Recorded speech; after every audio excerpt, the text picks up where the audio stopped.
Morning. I'm Susan Nyoka, taking you through introduction to food development. Today we are going to look at consumer needs and preferences, a myriad of influencers assist in the decisions of consumers to purchase or personal products. Consumers are influenced by religion, ethnicity, age, non-religious beliefs, and their experiences. Product developers should understand their target markets in order to devise a product that meets consumer standards. It is important to understand the restrictions of some diets prior to development.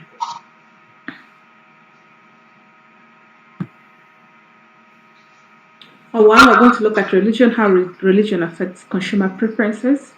Religious denominations can affect the preferences of the foods consumed. Catholics and some Protestant sectors may fast or abstain from eating meat also on certain holidays. Yeah, we know that during the Easter holidays and all that, most times on the Good Fridays, Catholics don't eat meat. They would replace it with what? With fish. Traditionally, those who are Catholics may substitute fish items for meat on Fridays during the Lenten season, the 40 days before Easter holidays.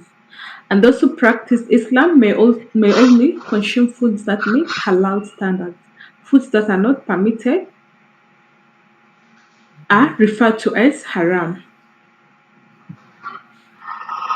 Foods that are haram include any items containing alcohol, pork, animals not slaughtered according to standards, and items containing gelatin. And then in the Jewish faith, those practicing it according to the kosher laws.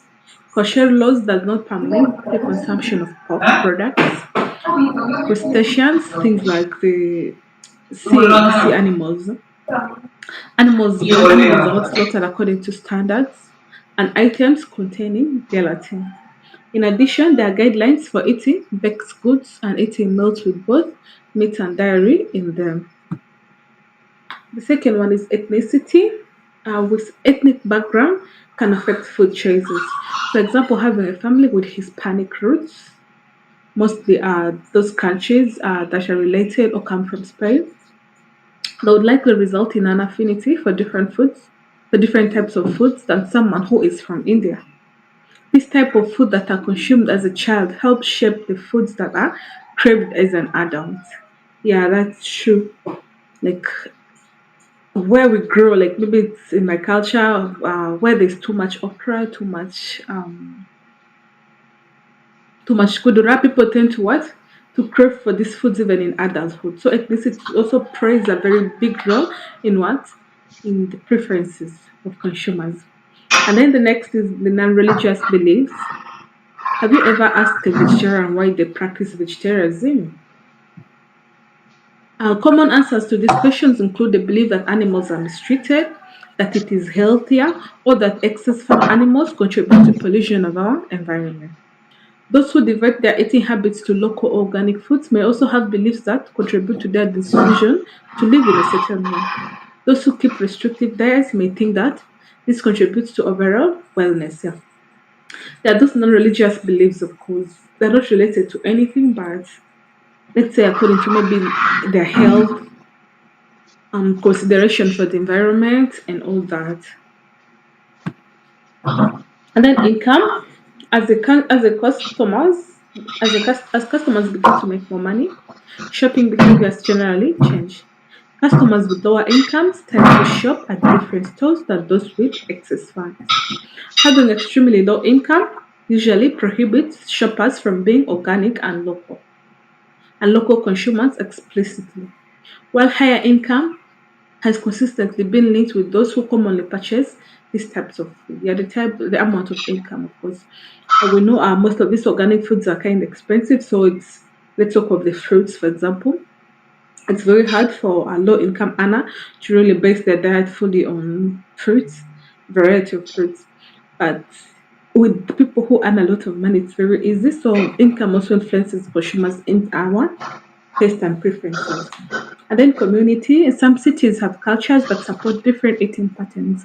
If you live in a city with a farmer's market on every other block, there is higher likelihood of you purchasing a food there. People who live in states that produce a lot of certain type of product usually consume a little more of that product. That's true. And in those countries like, let's say South Sudan, maybe it's known of Kisira or something. Let's say a production of sorghum and all that. Meaning sorghum will be more consumed in our country, in the community, because it's something that we produce locally. And the next is market trends. Market trends stems from many sources. That is the celebrity diets. Of course, we know what trends are, latest things in the market and all that. I will talk about the celebrity diets, the latest scientific research, or popular ingredients trends. Companies producing food should try to be on front end of trends so that new products come out with the newest trends. Yeah, as a producer of food products, it's very important to be on latest trend. Like you should know what is trending, so you can produce what you can produce the product based on the latest trends or latest ingredients. A diet-based trends come and go quickly, but play on what consumers desire. It can be financially beneficial to produce products that align with the latest customers' demand. For example, the hot trends in 2014 included gluten-free, the ancient grains, and redesigning packaging to be more environmentally friendly. Consumers with purchasing power may decide to purchase one product over another, merely for personal beliefs, yeah? The power to make a better world through a friendly purchase or to purchase from companies that make efforts to give back. New products that disregard the current consumer's fluctuations are generally less successful than others unless they can gain market through low prices or catchy marketing. Yeah, if you don't move along with the consumer with the latest market trends, your products might not sell a lot unless if you reduce the prices or you make those catchy marketings like advertising in those funny using funny statements and all that. That's when you can attract more customers. And as a new product developer, it is important to be cognizant of the ever changing trends in the food industry. You should have knowledge of all that the changing trends in the world in the food industry to constantly ask how a new product will fit into the current scheme of products. And to know that assessing market needs is very important. Creativity. Unfortunately, not every person is born with innate creativity. Companies can facilitate creativity in their employees by encouraging it. A certain amount of creativity can be taught through short courses that introduce techniques for brainstorming. The best ideas are sometimes found by accident or with a team putting their heads together. The most important piece of brainstorming for a new product is to not discourage any idea that seems out of touch or not so great to others. Ideation sessions should include a no putting down rule to help facilitate an open environment. When you have a great idea, hammer out possible details of how the product will be packaged and how it will be marketed to the public as well. Yeah. And creativity is something not everyone has, but however, they do teach some short courses on how to be creative. Like maybe when you go for baking and all that, there's some designs that teach you how to, yeah. But however, one important thing in creativity is never to put down anyone's idea. That rule should be there. Anyone who comes up with an idea, no matter how silly it looks, never put it down. You never know, it could lead to something that will actually what? Blow your market. And then consumer behavior analysis and market research.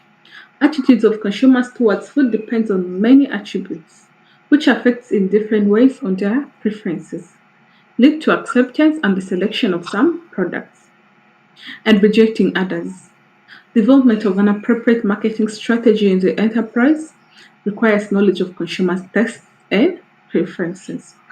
An integral part of consumer behavior in the food market is raising funds to meet the needs, which can be regarded as condition without which there is no process of food consumption. We're still on under consumer behavior analysis and market research. This acquisition may take place on the market by purchase or with the exclusion of the market by the self-supply or acquisition of certain goods in form of donations from legal persons or natural persons.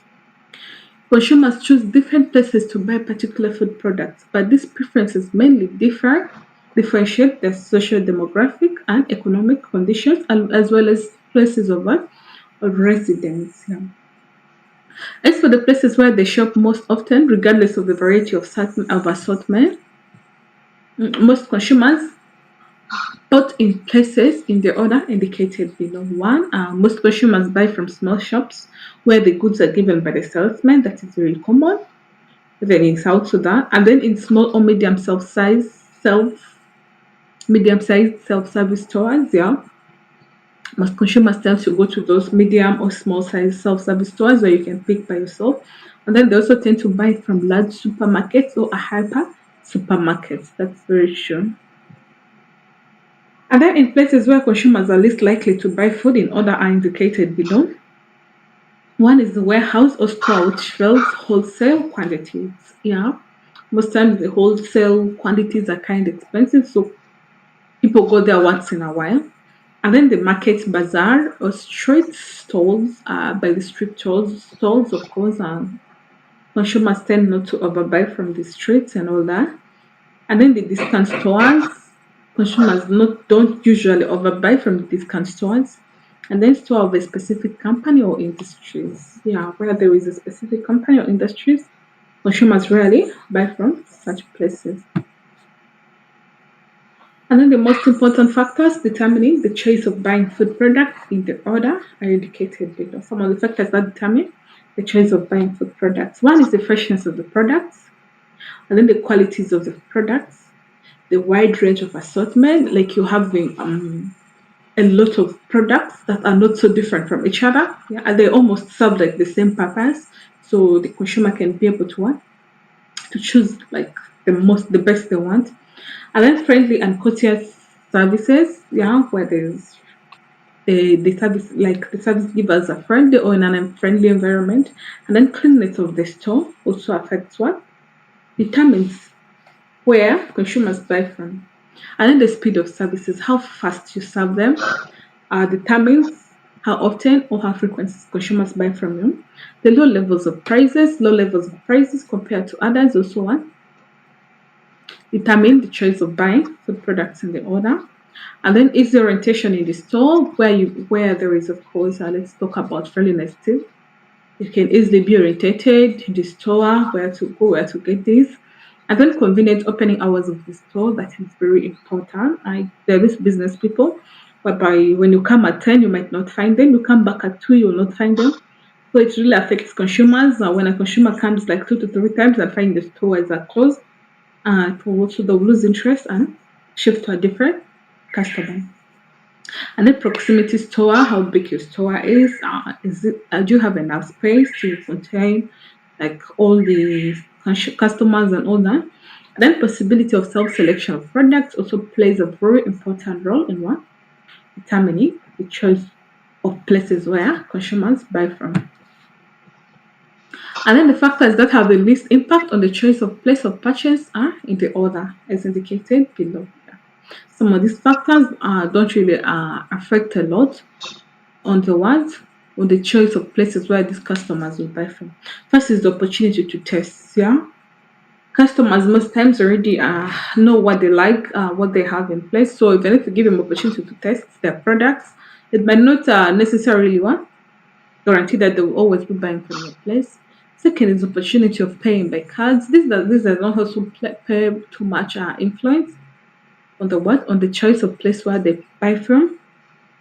The decoration of the shop, how much you decorate your shop, it does not also influence that much on the choice of places where the customers buy from. The way of goods exposures, how you expose your goods and all that, does not also what influence a lot. And then frequent sales promotion. Frequent sales promotion does not guarantee what?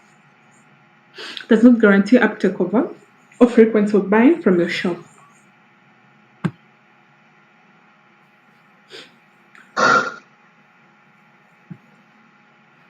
Next, we're going to look at factors determining the behaviors of buyers of food products. One is biological and ecological aspects, which include the impact of human physiology to their needs, the purchasing behaviors and consumption. There can be extracted features that have a particular impact on the nutritional needs, such as the age, height, weight, the physical fitness, emphasizing the biological, ecological determinants of consumption. There must be indicating the environmental impact on the level of, yeah, emphasizing the biological, ecological determinants of consumption. There must also be indicated the environmental impact on the level of quality of consumption, and there may be noted that as economic growth, nutrition education, and development of trade, the equalization of living standards of various regions. Yeah. When we look at the biological and ecological aspects, of course, in the ecological aspects, we're going to look at the nutrition, education, and development of trade in a particular region, the economic growth in a particular region, mm, the equalization of the living standards of the various regions. Let's say a developing country and a well-developed country, all this affects our determine the behaviors of buyers to a particular food. Yeah, and then under the biological, of course, we're going to look at the physiological aspects. We're going to look at somebody's age, the height, the weight, the physical fitness. Yeah, all this affect what? Their behaviors towards buying a particular food. And then next is economic, among which are the resources and the availability of food. Yeah, the economic factors affect what consumers' behavior, where there is availability of food, where there is availability of resources, where the household income and the percentage of income spent for food, or the level and the relationship of the price of the consumer's good, the supply of what consumers' good. All this affects the behaviors of consumers when choosing a specific product. And then next is demographic, which include the number of the numbers of household members, their age, yeah, how many people are in the family. It affects on what products they eat in what quantities. And then their age, our children tend to eat a lot of different things that are, let's say, any product that you make that comes with the latest cartoons and all that will be consumed more in a family where there are so many children. We can talk about the sex as well, sex, boys and girls. All this also affects their behaviors towards buying a specific what product, their activity and professional standing, yeah, somebody's activity life, and then somebody's knowledge, how much they know about nutrition and all that. And then somebody's education, yeah, how much they know about nutrition, somebody's education, and then also let's say a professional standing as well as let's talk about the boxers, the bodybuilders and all that, the specific types of products what they go for. Yeah. And the resources and how they use their leisure time, all this affects what buyers' behaviors towards buying products. And then next is the cultural factors, which include the customs, national traditions, and local interactions, patterns of consumption. Consumer education, for example, the European integration by facilitating the distribution of food goods, thus increasing demographic and social mobility, as well as the widespread development of means of mass communication. Unfortunately, systematically limits the influence of traditions, customs, and religionalism on the mode of consumption, particularly among urban environments.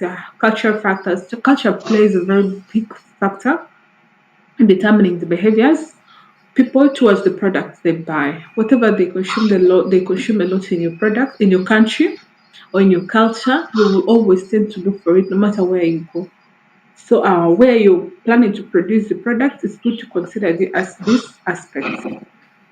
And next is factors associated with the product that determine its nutritional value, the sensory properties such as the taste, the smell, the appearance, the texture, the functional characteristics such as packaging, availability, and convenience. All these factors affect what? The behaviors of customers. And then next is factors associated with the customers and refers to his personal characteristics such as age, the sex, the education, the physiological factors, that is personality, the experience regarding that product, their mood when they always use those products, the physiological factors such as maybe hunger, maybe they're thirsty, then their health status and their dietary habits. All these affect what? Affect the behaviors of consumers towards purchasing a particular product. And next is the physiological, such as the needs, motivations, what pushes them to buying that. And then their learning, what knowledge do they have towards a particular product, their beliefs regarding a particular product, their attitudes and their what? Personalities. All these affect their behaviors when buying a particular product. And next is the social, that is the cultural life, the social groups, the people they interact with. Maybe let's say the group they interact with takes a lot of alcohol. It's obvious they might join in the one in taking alcohol. And then the reference groups, the people they would always refer to. And then their family, the family members, the people they're always close to, whatever these people consume tends to affect their behaviors towards a particular product. And then the social status. Next is market research. And the market research or marketing research is any set of techniques used to gather information and better understand a company's target market. Yeah. Business use the information to design better products, improve their user experience, and craft a marketing strategy that attracts quality leads and improves what? Conversion rates. This conversion rate is the rate at which one something's changed, or like maybe they have a product right away they can change this product to the latest trends in the market. So it's always good to be research, checking what is trending and all that in the product development industry. A few common types of market research techniques include one is surveys. Surveys are a form of qualitative research that asks respondents a short series of open or closed-ended questions, which can be delivered as an on-screen questionnaires or via email. What makes online surveys so popular? They are easy and inexpensive to conduct, and you can do a lot of data collection quickly, yes. Plus, the data is pretty straightforward to analyze, even when you have to analyze open ended questions whose answers might initially appear difficult to categorize. Mhm. And the second type of these market research techniques include interviews. Interviews are one-on-one conversations with members of your target market. Nothing beats a face-to-face interview for diving deep and reading nonverbal cues. But if an in-person meeting isn't possible, video conferencing is a solid one, second choice. Regardless of how you conduct it, any type of in-depth interview will produce big benefits in understanding your target consumers. It's very true. In interviews, you can be able to read the facial expressions and all that. And then the next type of market research techniques is the focus group. Focus group. We say in the focus groups, they bring together a carefully selected group of people who fit in a company's target market. Yeah, like maybe let's say you're producing snacks for babies. No, let's say snacks for elders, something like that. So you'll bring all these members, your targeted, of course, age group to a place, and then you get a trained moderator to lead a conversation surrounding the product. And then the user experience and all marketing messages to gain deeper insights. Yeah, this focus group you just bring together your target group, and then you can talk about your product. But however, it's also a very risky method for a new upcoming product because if anyone in the group decides to disagree, they can easily what influence other group members and there will be a loss to your product. The next is customer observation. During a customer observation session, someone from the company takes notes while they watch an ideal user engage with a product or a similar product from a competitor. How do you conduct market research? One is you create Yeah, actually, observation is the best way of what of getting feedback from your customers. Like maybe you can give them the product. You see their facial expressions, how they react after testing it, and all that. Yeah. And then how do you conduct market research? One, you create simple user personas. A user persona is a semi-fictional character based on physiographic and demographic data from people who use websites and products similar to your own. In simple terms, these profiles, they are profiles, these simple user personas, they are profiles that represent the wants and the needs of your target audience. This product represents these are profiles, sorry, that represents the wants and the needs of our target audience. How to get the data? You can use on-page or email surveys and interviews to understand your users. Yeah, when you use these interviews, you can get what your users need, then you can create uh, the simple user personas. Two, you can conduct observational research. Here, you observe observational research involves taking notes while watching someone use your product or a similar products. Yeah. After you've created the simple user personas, you can do what? You can conduct the observational research.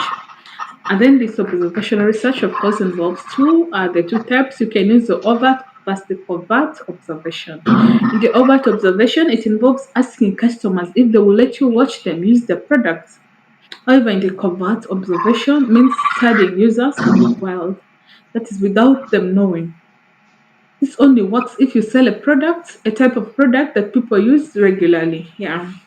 But it offers the purest observational data because people often behave differently when they know they are being watched. Yeah, so the best method is actually the covert observation, where you can easily get the data. People usually behave differently when they know they're being watched. So when you give the product to them and you watch them in a hiding, it will be easier for you to get what they will not pretend their facial expressions and all that. It can be easier for you to realize that something's actually wrong or they don't like your product. Um, then next is you conduct individual interviews. Interviews are one-on-one conversations with members of your target market. They allow you to dig deep and explore their concerns, which can lead to all sorts of revelations. Yeah. And then the tips to do it right. You act like a journalist, not a salesperson. When conducting this interview, you act like a journalist, not a salesperson. And then rather than trying to talk your company up, you ask about their lives, their needs, their frustrations, and how a product like yours could help. And then you listen more and talk less during this individual interview. However, you should be curious. You ask why, so you can dig deeper. Often they ask the why question, so you can dig deeper and then get into the specifics and learn about their past behaviors too. Yeah, maybe in the past, how would they deal with the stress? What products will they use when they're in this mood and all that? And then you can record the conversation. That is very important. So you don't have to take notes and can focus on the what? On the conversation. Yeah. So during this interview, instead of taking notes, it's better you record it so you can be able to focus on the conversation and giving the what? Keep asking those questions. There are plenty of services that will transcribe recorded conversations for a good price. And then number four is to analyze the data. The following techniques will help you wrap your head around the data without losing yourself in it. Remember, the point of market research is to find quick, actionable insights. Yeah, immediately you've collected the data, you do what? You analyze your data. Next is importance of market research to the manufacturer. What is the importance of market research? Why do they go out in the market to find the latest trends, to find new ideas, to find the consumer needs and all that? One, it said a well conducted market research helps you to develop a strong marketing strategy. Even if your food business is well established, you need to keep track of your client's need as well as market insights and your competition. Yeah, it helps to develop a strong marketing one strategy. Two, moreover, Market research also helps to improve your advertising. Yeah, the more you go to the market research and all that, you can it helps you to improve your advertising. You can be able to show your products to more different customers and all that. And then it is also efficient. It gets you closer to your customers faster. Yeah. Every time you go to the market and give to your customers to try new products, you can easily get to your customers faster. And then it's cost effective. That is, there's no need to hire an expensive marketing firm to get things started. Yeah, it's cost effective because you basically go there and do that. There's no need to hire one, to hire expensive firm to come and get things started. And then it's competitive. That is, quick, powerful insights can place your products on the cutting edge. It's very competitive. Yeah. I mean, let's say you frequently take your product to the market, and you've met a lot of customers. It can do what? It can easily take your product to the cutting edge. Like it can easily shoot up. Identifying opportunities and gaps in the food markets. There are eight analysis types to identify market opportunities, eight types by which analysis types whereby you can identify opportunities in the market. First is the consumer segmentation. You divide consumer audiences based on traits they share. This will help you target the right people in the most effective way. Consumer segments can be broken down by demographic and geographic variables like your age, gender, place of residence, education, occupation, and household income. Behavioral variables such as lifestyle, attitude, values, and purchasing motivation can help you tailor your marketing efforts. Identifying opportunities and gaps in the food market are still a continuation of one of consumer segmentation.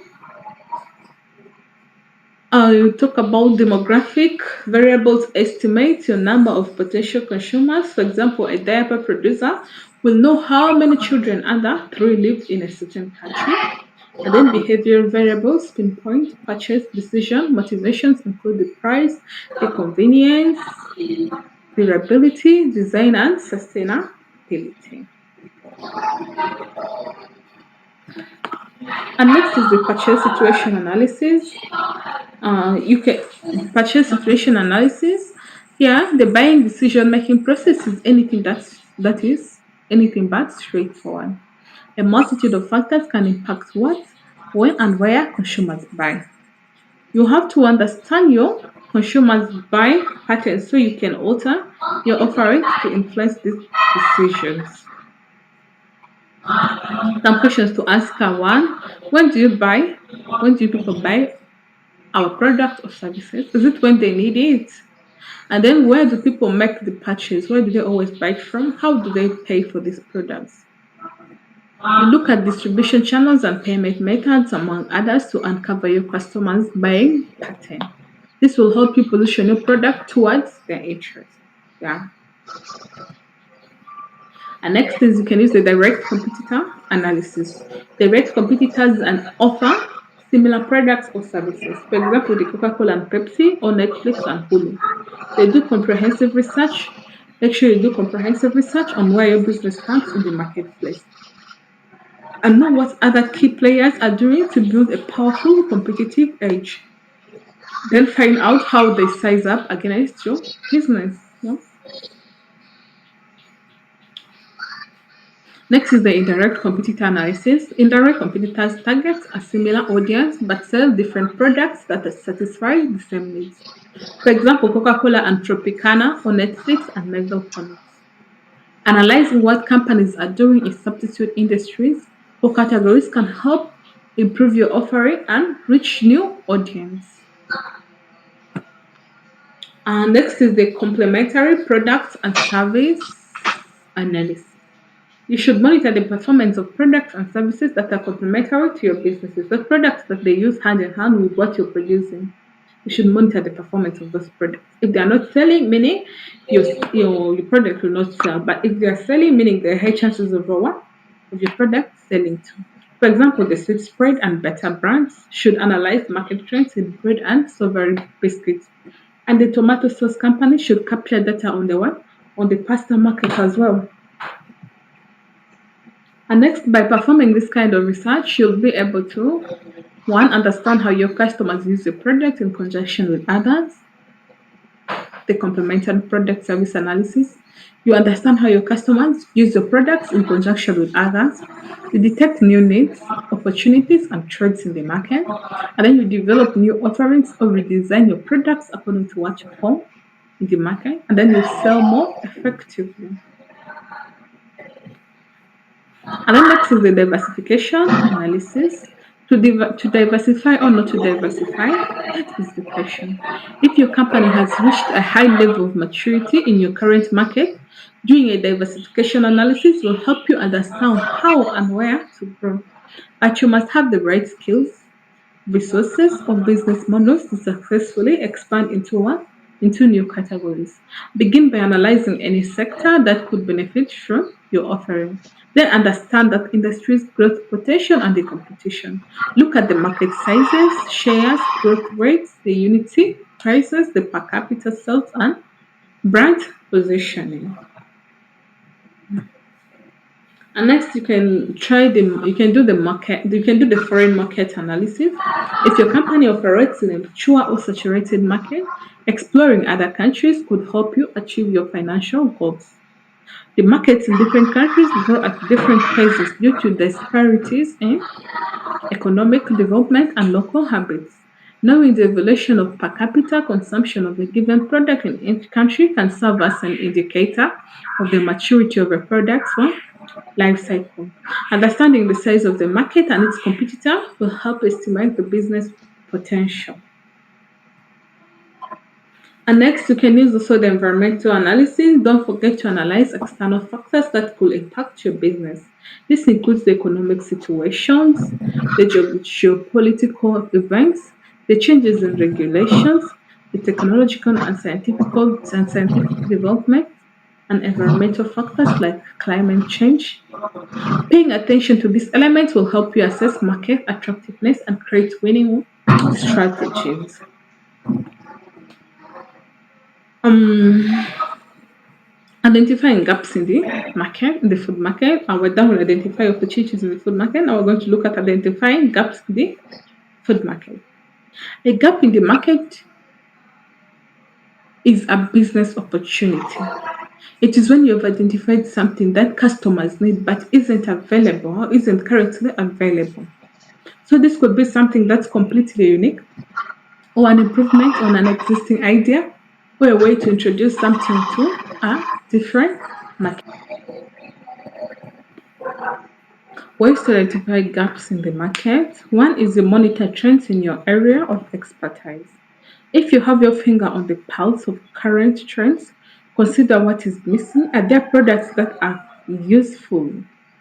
Are there products that you yourself would like to use but are not in the market?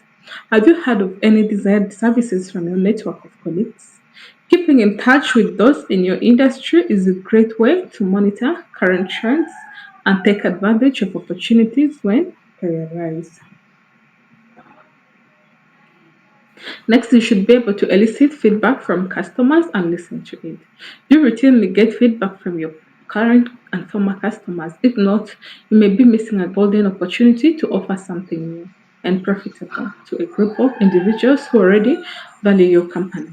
Maintaining regular contact with your customers has the added benefits of keeping your company fresh in their mind, as well as creating a natural pool of potential charter clients for anything new you launch. But sometimes clients are telling you what you want to hear. Using a third party for some client interviews offers a different set of ears. And next is to evaluate your competitors' offerings and differentiate yourselves. Hopefully, you know who your major competitors are and what they are offering. How do you distinguish yourself from them? Are you offering products or services that provide more value, services, and conveniences to your customers, or making sure that you not only know your competition, but also how you differ from them will help you gain better control of your corner of the market and identify any potential gap. Again, outside perspectives and interviews with clients and prospects can help. And next, you should be able to think globally. Sometimes the best idea has already been developed into a successful product in another corner of the world. A German startup incubator Rocket Internet consistently generates billions of dollars per year by identifying successful international companies and legally imitating their business model. Perhaps an international company holds the key to helping you identify a gap in your market. You should be able to think globally. And then five, you should be able to adapt an existing product or service. With some changes, you might already have an existing product or services that could be made into an even more profitable asset. Take Netflix, the entertainment giant that successfully identified a market gap in competitors. Its competitors were not filling. Instead of wading through the aisles of a brick and mortar video rental store, Netflix customers could browse its impressive arrays of DVDs online and receive them via email.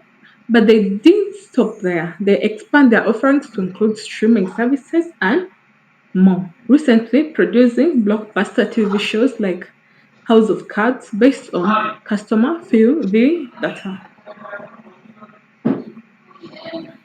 And next, you should be able to hire outside resources to do the legwork for you. To do the legwork for you. If you're having trouble identifying and taking advantage of the market gap, it might be time to call a professional. Outside resources can help you by performing market research, identifying potential customers, obtaining feedback on product ideas, providing unbiased input on your current direction, and utilizing a specialized network on your behalf. Thank you. This is the end of our lecture for today. Catch up in the next session.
Ilan? 92%.